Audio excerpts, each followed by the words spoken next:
believe what happened inside that medical room. A nurse meant to save lives was suspected of injecting bleach into her patient's veins. Quiet deaths. No screams. Just deadly silence. This wasn't negligence. This was a cold-blooded killing spree. Watch this full, chilling interrogation and judge for yourself. Don't forget to subscribe now to get access to our next shocking investigations and exclusive perks only for early subscribers. In the spring of 2008, a small Texas town was shaken when multiple dialysis patients suddenly went into cardiac arrest. All of them collapsed during treatment without warning, without explanation.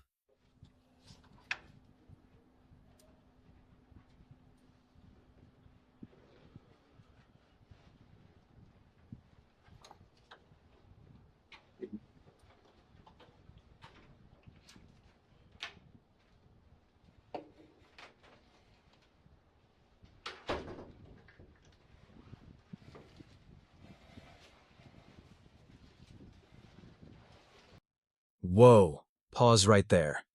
When a dialysis clinic starts sounding like a crime scene, every healthcare professional in the audience feels their pulse spike. Dialysis is routine, almost rhythmic. Patients show up, hook up, go home. The fact that multiple people coded in the same chair time block? That's not bad luck. That's a statistical earthquake. Keep in mind, a single unexpected arrest in a renal unit triggers pages of audits. Here, we've got a cluster. Someone had to be gaming the system, and the victims never saw it coming. Okay. Is it Kimberly or Kim or what? Kim. Go by Either Kim. way. Yeah. Okay. All right, Kim. I'm Corporal Shirley. This is Sergeant Abbott. Told you before, work for the Lufkin Police Department. And there's some things that we want to sit down and discuss with you. Okay. Like we told you, on the way up here, you're not under arrest, and we'll get through talking. You're going to be free to go and go back home. Pick up your child and do whatever you need to do. So, just so you'll get that out of the way if you're worried about any of that, and don't worry about it. Before we get into too much about all this, I just want to get a little basic information from you. Names like Thelma, Clara, and Marva began showing up on death reports. The chilling pattern, all were under the care of a nurse named Kimberly S., present every time tragedy struck. Your first name's Kimberly. Mm-hmm. What's your middle name? Clark. Clark. C-L-A-R-K. And how do you pronounce your last name? Saenz, S-A-E-N-Z. What's your date of birth? And you live at?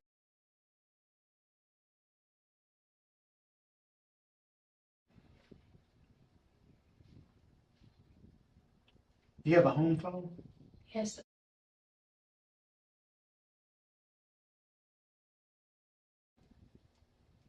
Do you have a cell or anything? Uh-huh.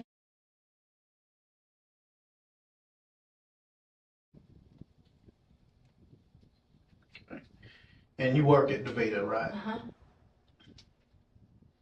How long I've have you been worked there there? for 9 months. 9 months. Mm-hmm. What is your what's your job title? I'm an LVN and I give med nurses. I give meds.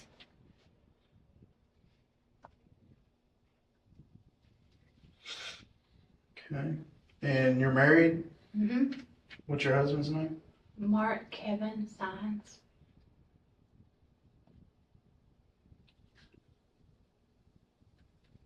Okay. You've got, how many kids do you have? 2. 2 kids. How old are they? I have a 16-year-old and a 7-year-old. Okay. Are you from Lufkin area? Mm-hmm. I grew up in Central all my life. Okay. And I went to Angelina Nursing School. Mm-hmm. And I went into Woodland Heights Medical Center doing med-surg, and it was just too much for me. And I had a friend of mine that asked me to come, just to see what dialysis was like. And the first, I don't know, 6 or 8 months, it was going fine. Notice how Kimberly leans on her license like it's a shield. That's classic defensive framing. She positions herself as the potential victim of sloppy coworkers, not the prime suspect in a serial poisoning. In corporate speak, she's preemptively mitigating reputational risk. But listen closer. Every "I'm scared" is paired with "I'm doing everything by the book." Folks, experienced nurses don't repeat that unless they know the book is about to be thrown at them. And I don't know, these last months, I'm just scared to go to work, to be honest with you.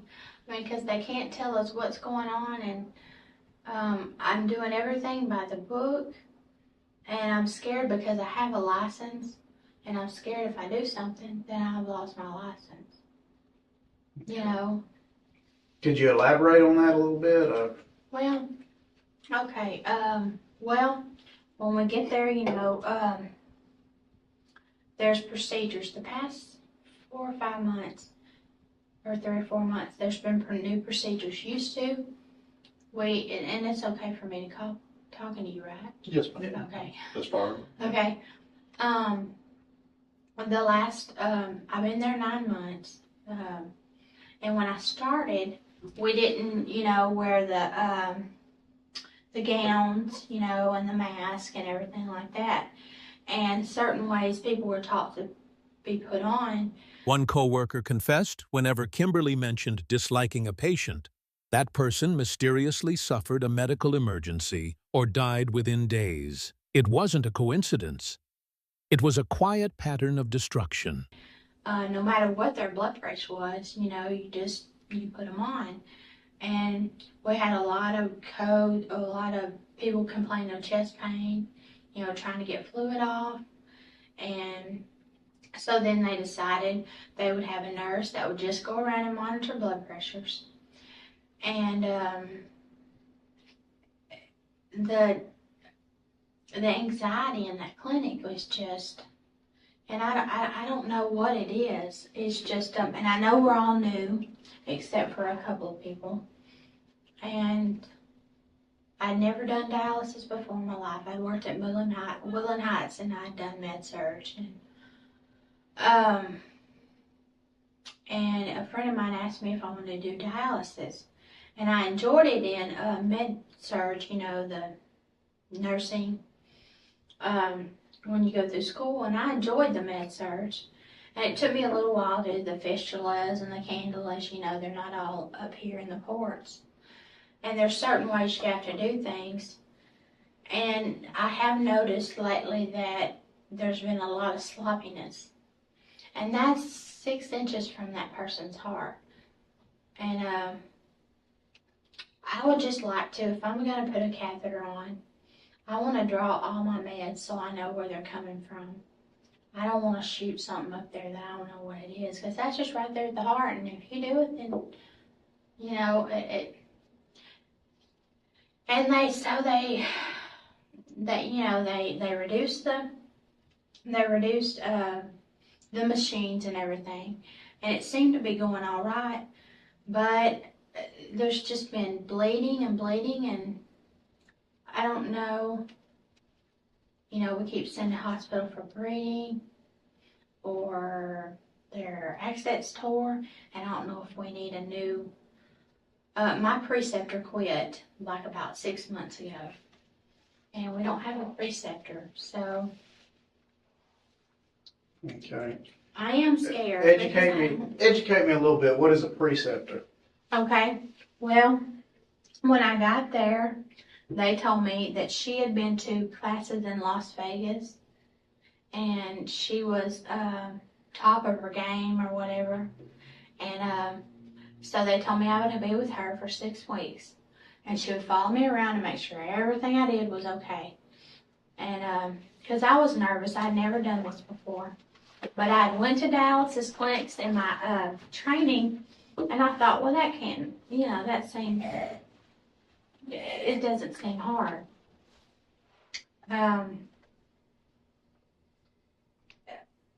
But the preceptor got fired.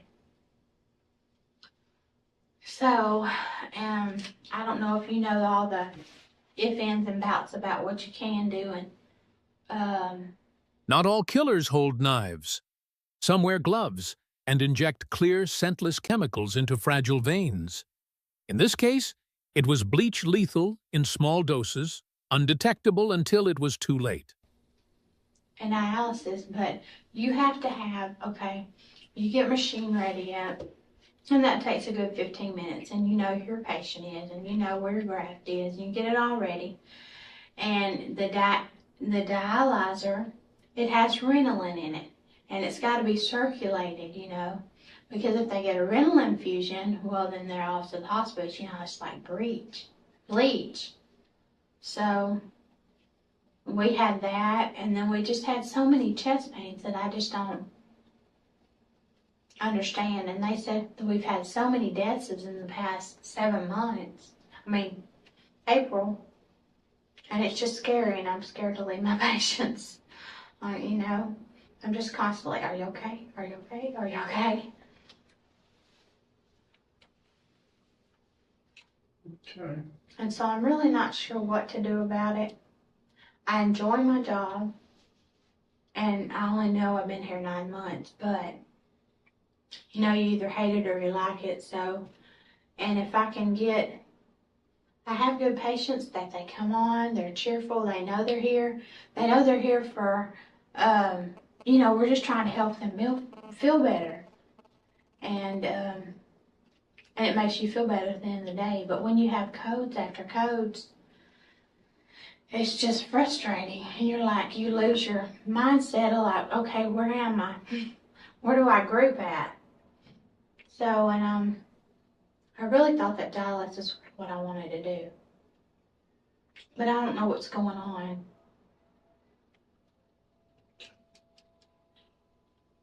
I don't know if it's in the water system. I don't know if it's in, Have they been checking all that?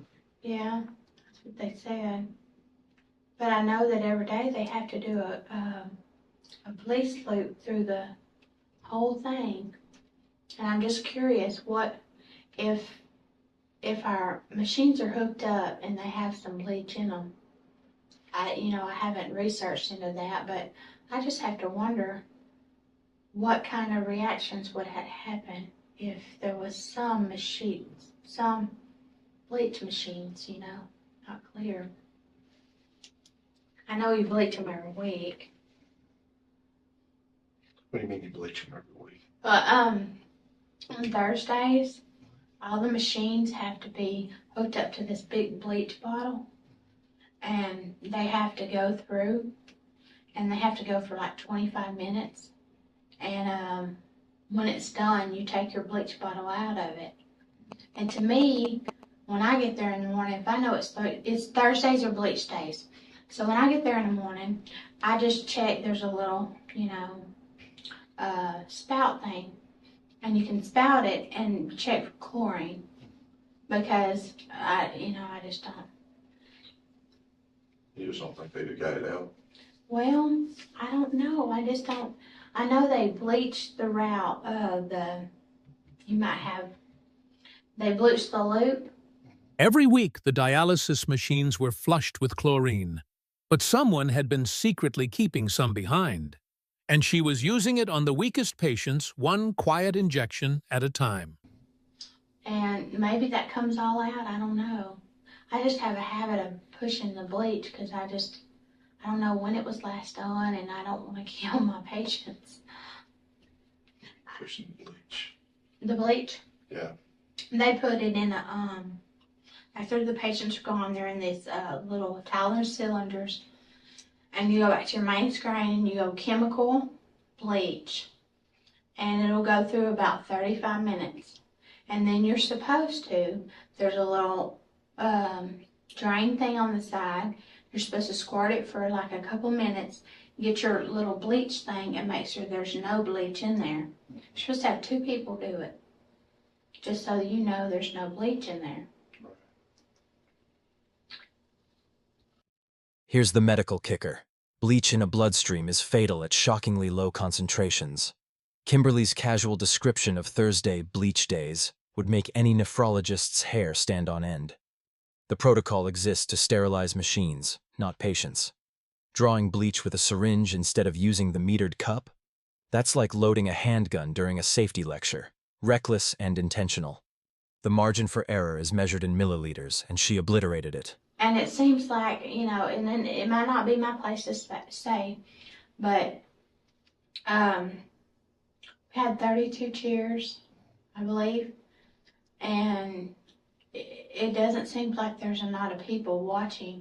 I sit by my patients because I'm scared. I don't want my patients to go out. And it's my license on the line, it's not just a PCT, I have.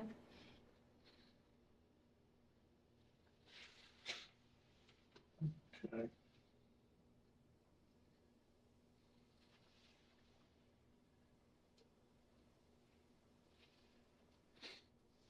When you first started working there 9 months ago, what kind of training did you get? First of all, they set me up on the machines, showed me how to do those. Then they showed me how to do preparing for the machines, and then the grafts I could do, the catheters I could do. The fistulas I had a little bit of problem with, but that's just because I'd never been on dialysis before. But I thought I was getting better. And the only thing that I noticed, and this is not to be a tattletale or nothing like that, but there's certain ways to take your needles out. And that little thumb thing, if you'll pull it all the way, sorry. If you'll pull it the right way. With a trembling voice and tired eyes, Kimberly spoke of fearing for her nursing license. But beneath the fear was panic, because the truth was crawling toward the surface, and it was toxic. Then there won't be any pressure on there, and it won't tore their arterial or venous line. But I have seen patients, just gauze it and then yank it, keeping pressure on it. So, and I don't know if that has anything to do with arterial, with bleeding.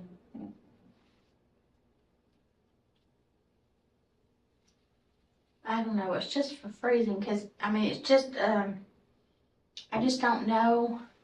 I feel like, I'm doing everything in the power I can. And I've been looking up on the inner line, like, what am I doing wrong? And I'm just flabbergasted. What you're doing wrong? Huh? What do you mean what you're doing wrong? I have noticed, I was pointed out today, and I write them down. Miss Giselle, she showed me, which my preceptor had showed me. My preceptor had showed me, like, when you get your fistulas, and you go in, and as you go in, you turn them, which I didn't know not to do. And I had no idea not to turn them. But after she explained to me what that did, it's just a bad habit. I'm going to have to get out of breaking that. So.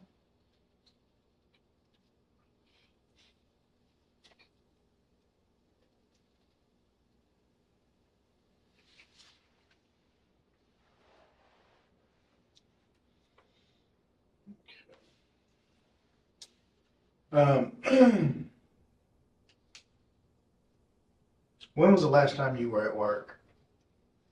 Tuesday. What's today? All right. Monday. Today's Monday. Tuesday. Today's Tuesday? Mhm. Okay. Mine's are all running together. Okay, Tuesday, yeah. Okay, so the last time you were at work was what day?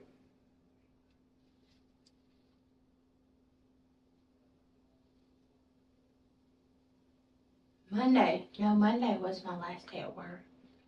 I remember it on my schedule. Okay. That was yesterday? Right. Kimberly's last shift was on a Monday. That very day, a patient named Ron showed signs of severe venous blockage, and once again, Kimberly was the first one to intervene. Yes. Right? My days are all screwed up. Yes, Monday. I do remember it being in Monday. Okay. Did anything happen yesterday out of the ordinary?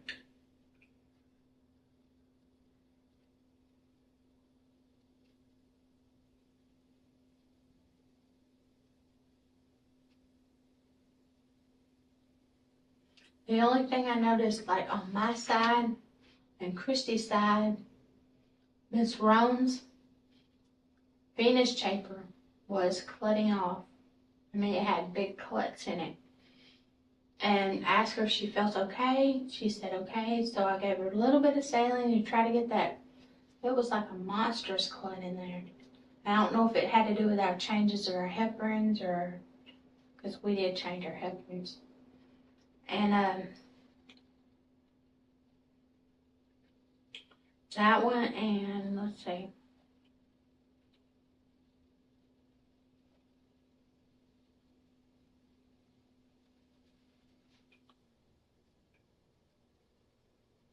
Tomorrow didn't seem to be you know. Where were you assigned to work yesterday? I was assigned to work as a med surge, Uh, but when Tammy Watts didn't come in, she had 4 shifts to patients, 4, and yeah, she had 4 shifts. So I picked up her shifts. okay. What did that mean when you picked up her shifts? What did that change your responsibilities to be? Well, I couldn't do any meds.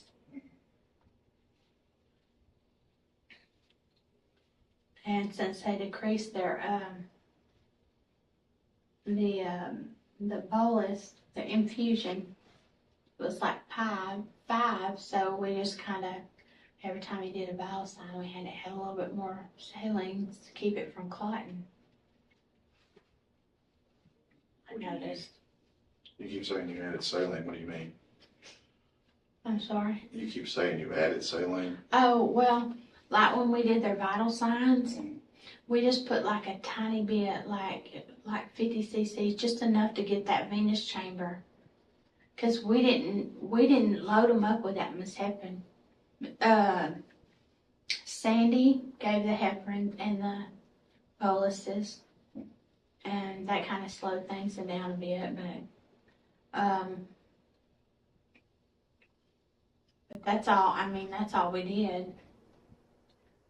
She claimed it was just saline to clear the clot, but no one could verify how much she used or if it really was saline. In medicine, trust is a blind spot that can turn fatal. Are they on a saline bag or what? Uh-huh. Okay. Yeah. And she just said she didn't feel, she came in at 6 kilos and her blood pressure wasn't any good. And I put the charge nurse, I try to get 4, but her blood pressure wasn't any good and I didn't want her to go down on me. And I gave her a little bit of pressure. And I gave Miss Lurleen a little bit of pressure. Which I told her later. Sorry. What do you mean you gave him a little bit of pressure? Hmm? You said you gave him a little bit of pressure. How do you give him a little bit of pressure? Give more pressure. You said you gave him a little bit more pressure a minute ago. Miss Arlene and Miss Rome. Mm-hmm. What does that mean? I just readjusted your pressure because sometimes I'm sorry, I misunderstood. Pressure. sometimes when they halfway through treatment, the fluid, so I readjusted her blood pressure kit.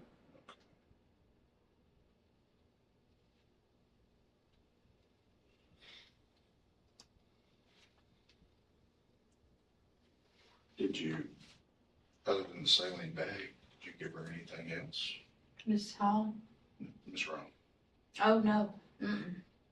That's what I was so frustrated about last night. Because, Dale was given all the medications, and hers was starting to clot off. Which, we had decreased our dose ring, and her venous pressure kept going off. So the only thing I did was slap, clamp this line, and I'm just gonna turn this on. But no, and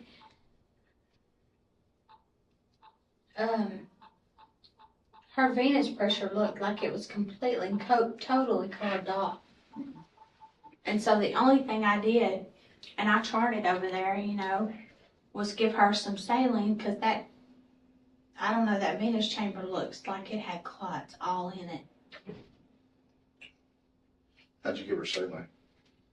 I opened up her saline port, and then I clamped that arterial, I believe it's coming from, with a clamp,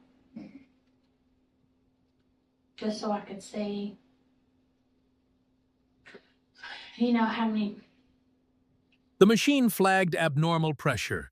The patient complained of pain and nausea. Kimberly said she adjusted a valve, but with no one supervising who knew what else she might have done. How many clots she had in there.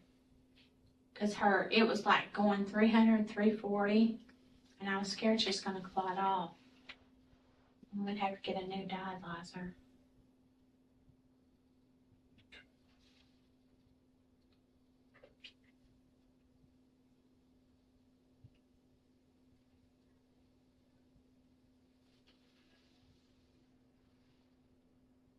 Kim, do you have any type of medical problems yourself? No, I do take depression once a day. Mm-hmm. I take Cymbalta once a day. Cymbalta. They put me on that 6 weeks ago. Okay. Do you take any other medication or anything? Mm-mm. Okay.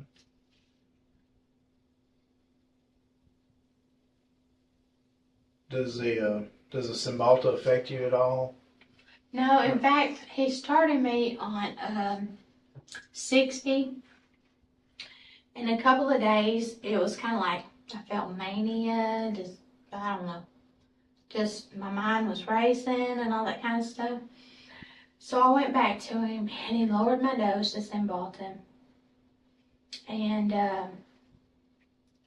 so far, so good, hopefully.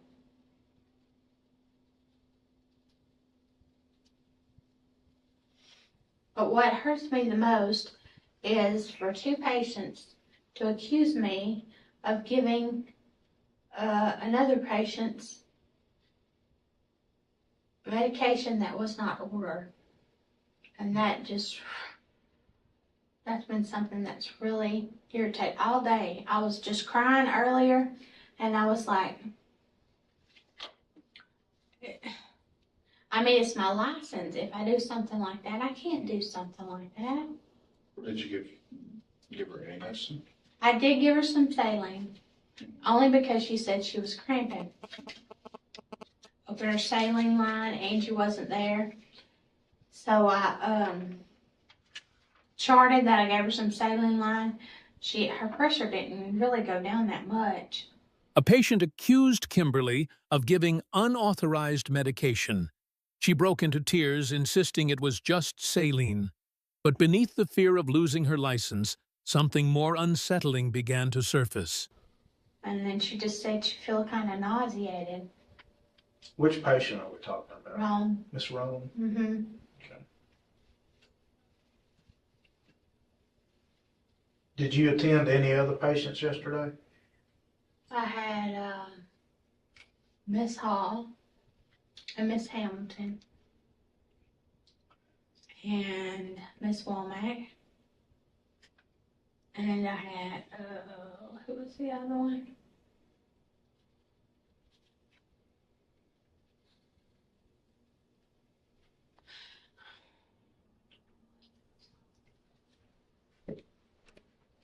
Miss Gail Owens, that's what it was.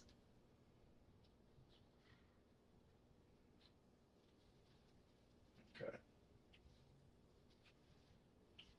Did you ever have more than one of these at a time going?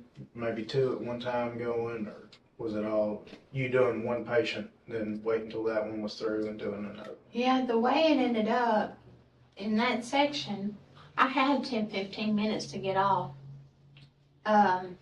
I think Miss Hall's first, and then Miss Womack.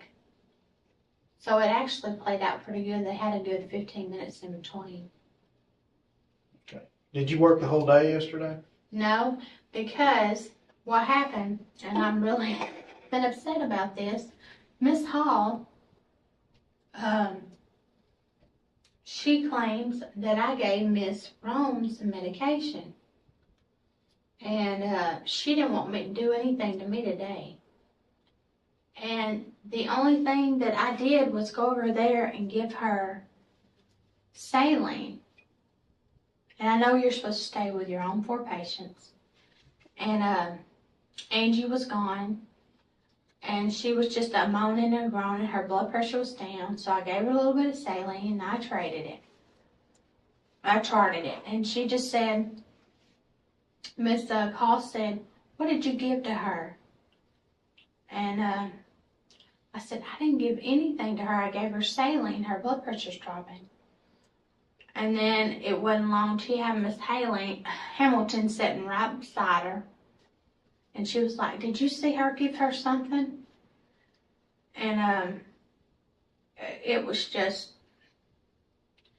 very frustrating because I wanted to go back to them too and say, "What did you give? What did you see me give?" Because all I did yesterday was get my patients set up, deal with the meds. I didn't do any meds.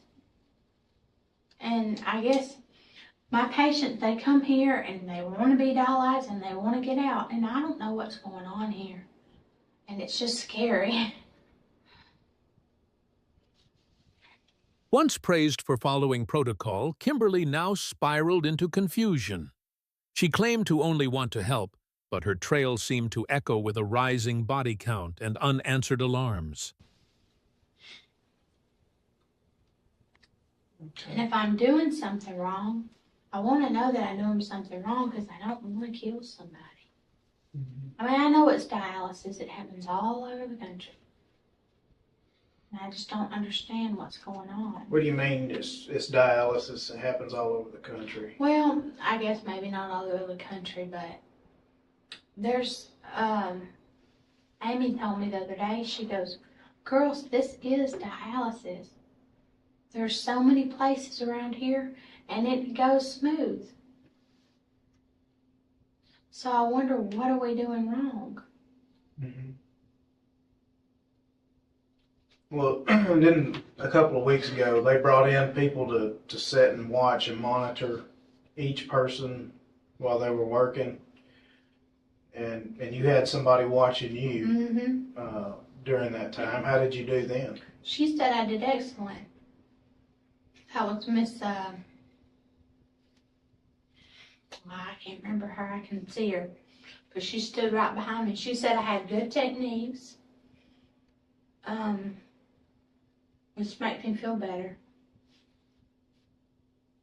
I'm just frustrated because I don't know what I'm doing.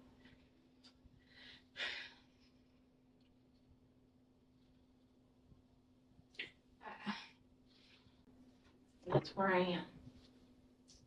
When asked about bleach procedures, she explained each step in striking detail.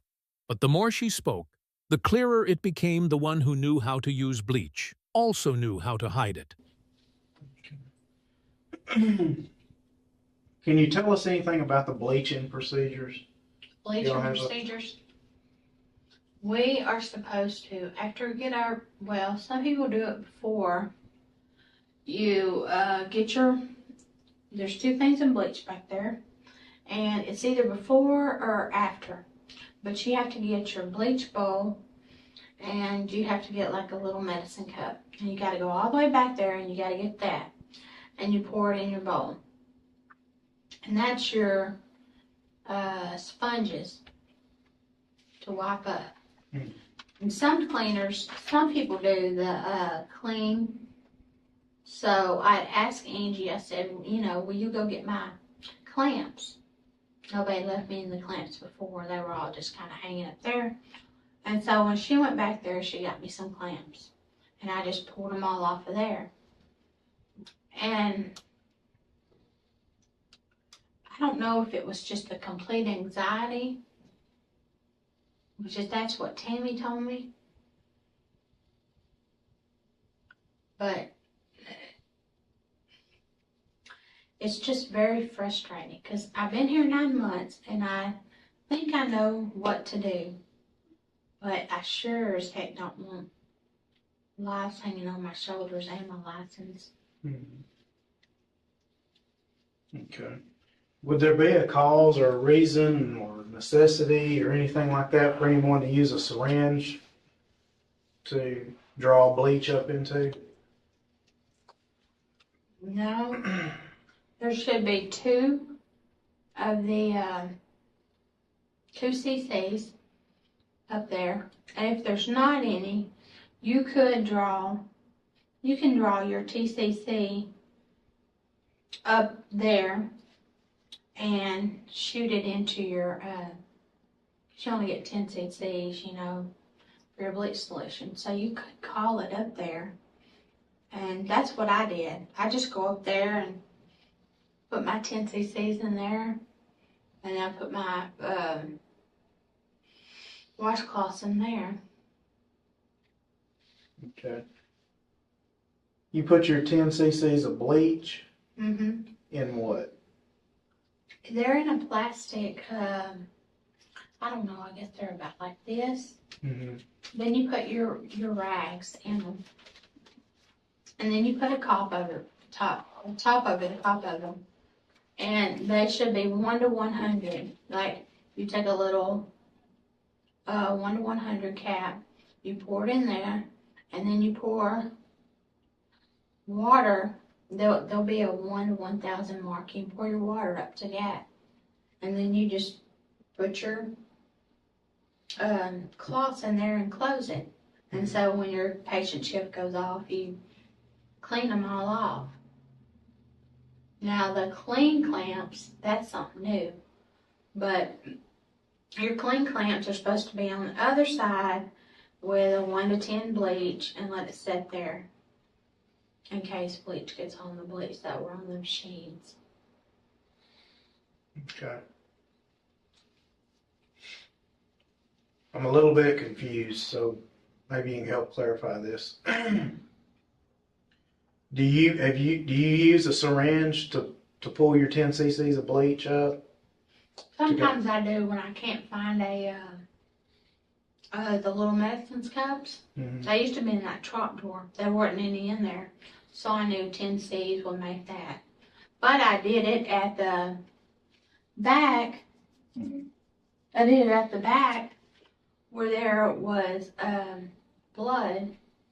She began describing how she used a syringe to draw bleach from a large container, instead of using the designated medicine cups, a violation of standard medical safety protocols. Because we weren't supposed to do it up here. And you just get a little 2 ml cup, you fill it with bleach, and then you put 1/1000 bleach in there, and then you put your clean lamps in there. Okay.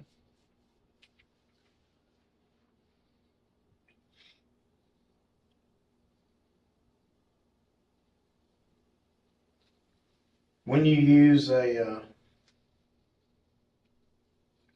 syringe to draw up the bleach before you make your mixture up, what happens to that syringe? If you use a syringe, they actually have little cups to monitor them. There wasn't any cups up there that day. But if you use a syringe, 10 cc's, then you're going to have to, put it in the receptacle. Mm-hmm. Okay. Did you do that yesterday at all? Did you draw any bleach up in a syringe? I drew, I had 2 that I went back there for. And I put the 2LM in the bleach. And then I took another one up there that said clean clamps. I put it there. I put the 2 MLs, whatever, in there. And I set the clamp. And I set my bleach. So then I put my rags in my bleach. And I put my clean clamps in there. Just something I'm trying to get used to too. Okay. You used a syringe to put the bleach in there? With your water? With my water? Yeah. You mean on the clean bleach? Yeah. Mm-hmm. See, I didn't have those 2 MLs. Mm-hmm. So I went to the back and I got a Jeep. I got a 10cc syringe because I couldn't find any more of those little yellow things. And I pulled up my 10cc syringe and I dumped it out. And I discarded the 10cc syringe because we were out of those little cuppy things. When asked how many syringes she'd used, Kimberly hesitated.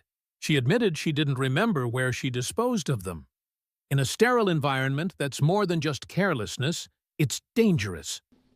How many different syringes did you use? Did you use one for both solutions, or, you know what I'm saying?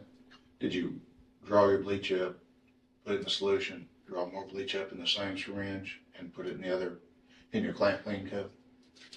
No, I had 2. And on our bleach stands, we have these little medicine cups. And I poured that much in there, and I turned it off. And then I took that back over there so I wouldn't spill the bleach, and I put it in the sink. And I put all that in there. And then on clean clamps, I took back over there, and there was no 10C little, medicine cup. So I took my bleach and I just poured it in there, and then I pulled up to 10C because I knew that would be like 10 ml. And I squirted it in there, and then I took it, and then I put my syringe. I don't know if I'm not sure where I put my syringe, honestly. Okay. Were you near any patients when all this happened? They were on the machines. Okay, where were you at? I was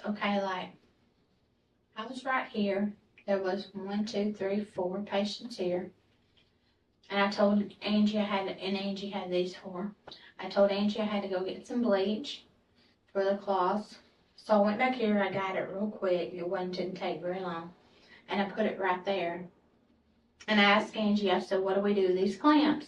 She said, just go and get some bleach, the 10 to 10, and put them in there. So I walked right back here real quick. Now we hit the trust cliff.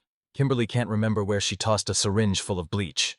In an environment where every needle is logged, that lapse isn't fatigue. It's opportunity. Think about the chain of custody failures.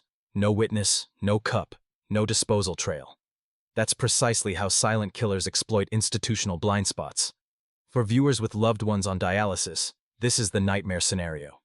The very system built to sustain life becomes a vector for murder because procedures were treated like suggestions. And I gave them, there wasn't like a little thing, so I grabbed a syringe out of the med cabinet, and I drew up that syringe.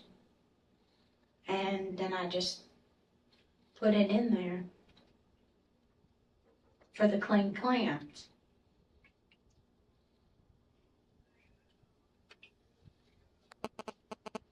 You put what was in the syringe in.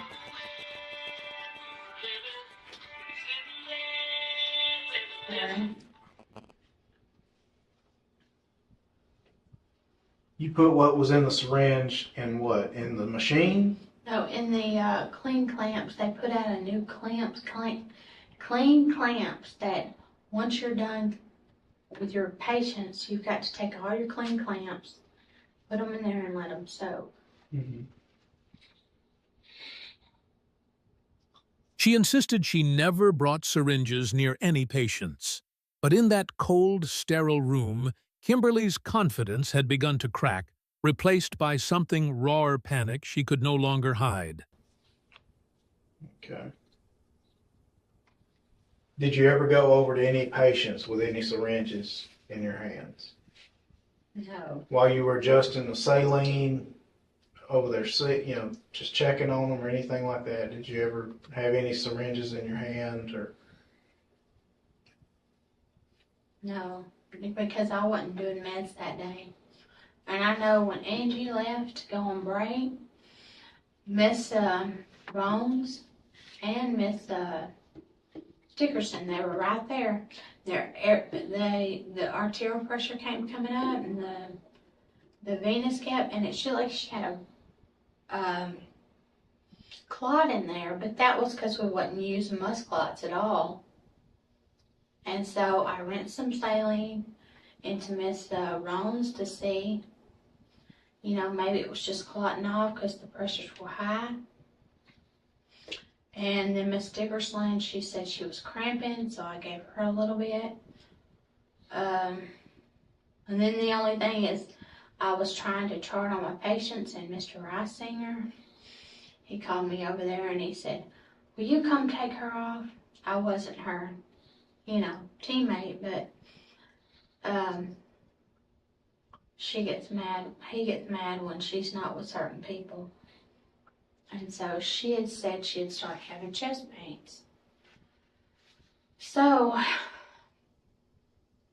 it's just been really frustrating. Okay.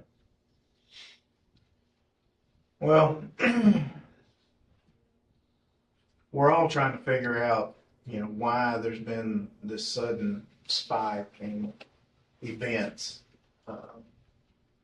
over the past month or so. Do you have any theories or any ideas what's causing all this? Well, I know I'm new. I've only been here 8 months. But I just wonder about the blood pressures, when they come in and they're really high.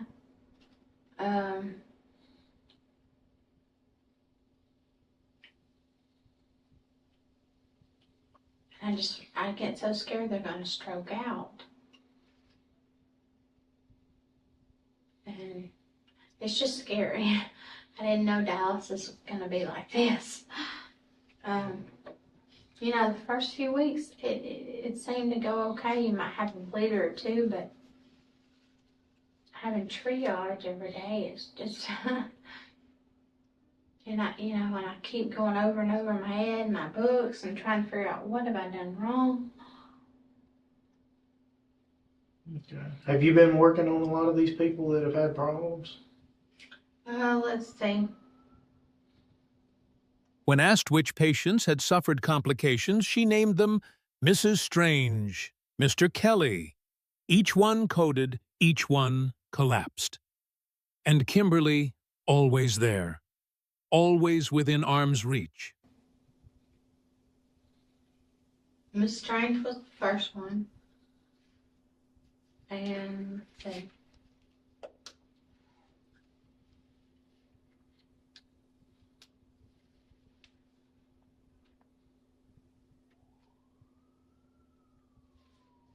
I was doing CPR on her.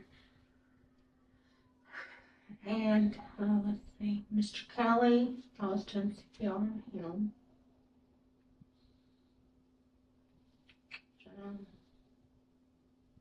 It was on my bag.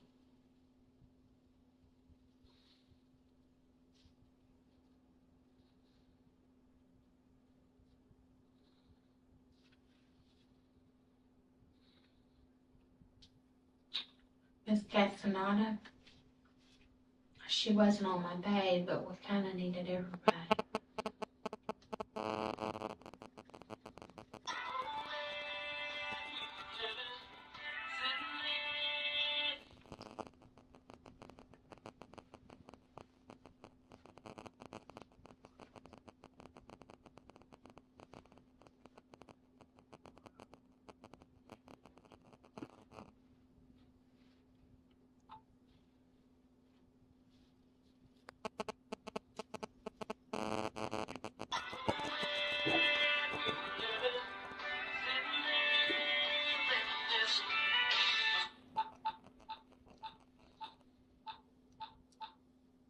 it just makes you think.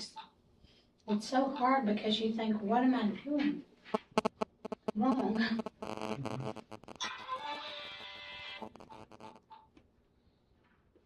You want to just turn that off? Yeah, she did.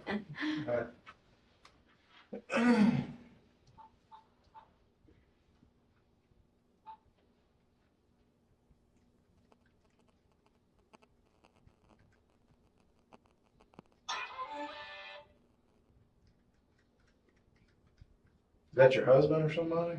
My son. Oh.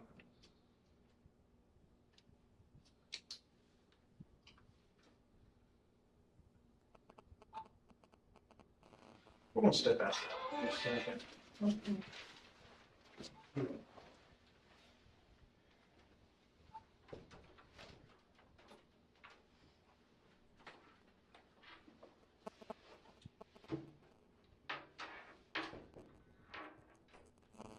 Hello.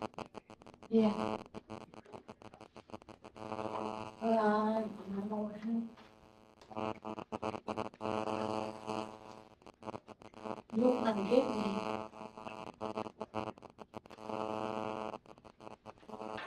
Who?